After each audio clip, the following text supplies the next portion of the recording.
can match. But he brings an inspirational presence that no camp anywhere can match.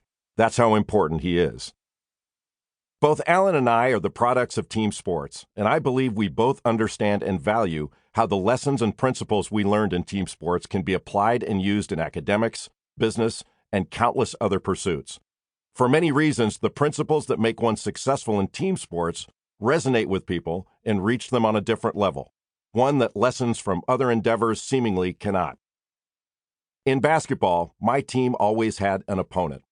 We had a talented, athletic, and unified group of players actively and physically trying to stop us from executing the actions we intended to take.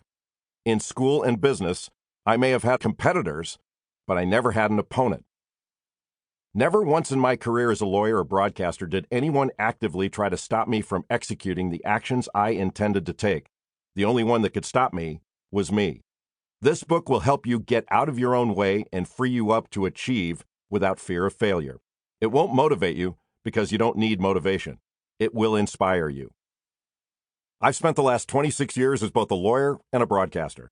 I can confidently state that I've not worked a single day without consciously using the lessons I've learned from a coach or a teammate I've been around or from the books I've read in my field. This book will provide you with the lessons and principles of success that translate across boundaries of sport and business. I'm so pleased that Alan has written this book. He's learned from the best, and as a result, he is the best. And I'm profoundly lucky to have him as a friend. Jay Billis, ESPN. Introduction. In 2013, USA Basketball invited me out to Las Vegas to work at a camp alongside some of the best college coaches in the world. Giants like the University of Kentucky's John Calipari, the University of Florida's Billy Donovan, and Gonzaga University's Mark Few. The first day was dominated by shooting drills and scrimmages before the coaches conducted a formal draft led by CBS's Bill Raftery and ESPN's PJ Carlesimo to select the teams. But as I looked out into the court, I wasn't watching college stars or future NBA prospects. No, the players were all middle-aged men with lots of disposable income, a willingness to hustle, and an undying love of basketball. USAB was getting into the sports fantasy camp business, a booming industry. Incredibly successful men will pay serious money to run up and down the court for hours, shoot hoops, and get yelled at from the sidelines by their heroes. That's their dream. I worked this camp for several years, and it's a fantastic experience. The participants may take their private jet to Las Vegas and get chauffeured to the gym in a Bentley, but they are almost universally down-to-earth guys. They're just incredibly driven and enormously successful.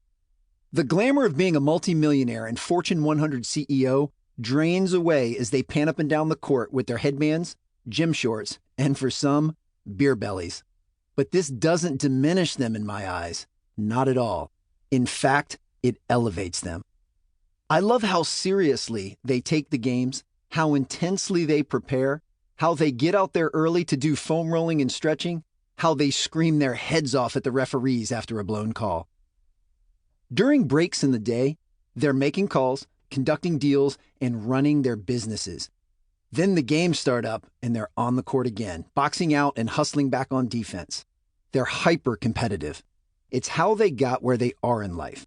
And that competitive element is not a switch they can turn on and off. It's in their nature, part of who they are. Athletic skills may not transfer from the boardroom to the court, but the approach, fundamentals, and attitude most certainly do. Sport is the great equalizer, and these guys know it. Everyone might yes them all day. Waiters scurry to find the best wine, valets hustle after their car, but deep down they want someone who will get on them for a poor shot or swat their layup into the stands. They want to earn their buckets. They know that you get strong by going uphill, and there's nothing like a basketball game against other fierce competitors to see what you're made of. Vasu Kulkarni, CEO of sports analytics company Crossover and Courtside VC, has made basketball the frame around which all of his businesses revolve. He gets incredibly enthusiastic talking about basketball and wears his love for the game on his sleeve. The court brings out your true colors, he told me in an interview. A lot of times what you see on the court is what you get off the court.